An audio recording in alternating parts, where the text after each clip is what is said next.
Pas mus sniego gerokai prisnigta. Yra daugiau negu mieste. Mieste visada atrodo mažiau. Vanikutis braido, eisim tuoj praseit. Patrikas ruošiasi. Sniegą valysiu. Keturačio, o žąsis sutūpusias į sniegą savo.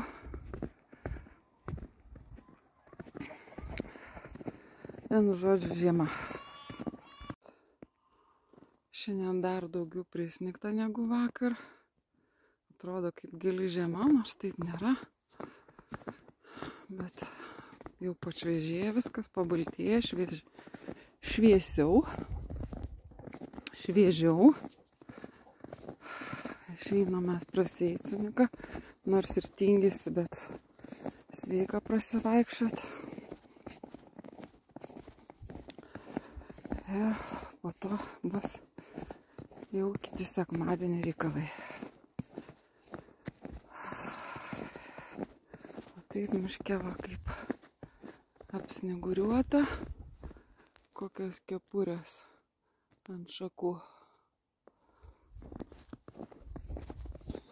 Bet jau rytoj vėl praneša lietų, tai neaišku, kiek ilgai čia užsitęs tas sniegas.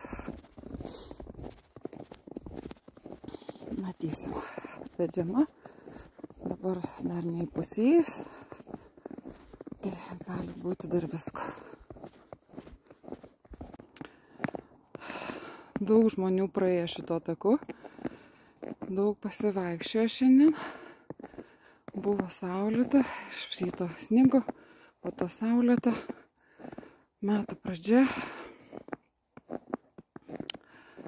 Šiek tiek pašalė, bet ne tiek, kad užšaltų visai vanduo, bet čia pelkėta vieta yra, viršui čia pelkė yra, tai iš jos vis teka ir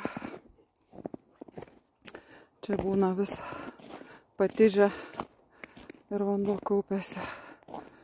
Bet kai sniegas yra, galima dabar suskaityti, kas kur praėjo, kurią pusę ir kiek praėjo. Čia kažkas iš ryto matėja, dar prieš sningant ar sningant jau šiek tiek apsnigti pėdsakai. Kažkoks šuniukas dar vaikščio, nes Nika vis pauosto, aš tuo tarpu pasimankštinu, kol jinai pauosto, nes jai sunkiau jau mane pasivyti, koja skauda. Ir po pasivaikščiojimo reikia pailsėti jau jai, pagulėti, nebenori toliau eiti, bet vis tiek judėti reikia. Taip, kad sniege gali daug ir skaityti,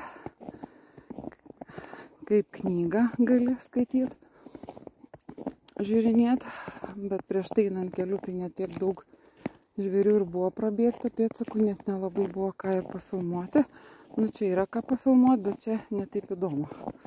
Čia pažįstami pėdsakai.